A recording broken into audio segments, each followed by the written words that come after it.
Hey everybody, welcome back. Pleased to say I'm now back in the workshop. It's only been 6 months and that's no fault of my own.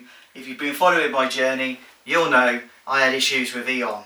But finally I've got electric, and I'll prove that by switching on the lights in the CNC office. There we are, look at that, beautiful. So today I'm going to sort of show you, I'm going to basically take this old desk out because I didn't really like it. It was free, so I can't really complain, and set up my new desk for the CNC machine. I'm going to sort of tilt it the other way this time because I want to be able to invite people in here and they can actually see the CNC working. At the moment you can't really, it's not very inviting.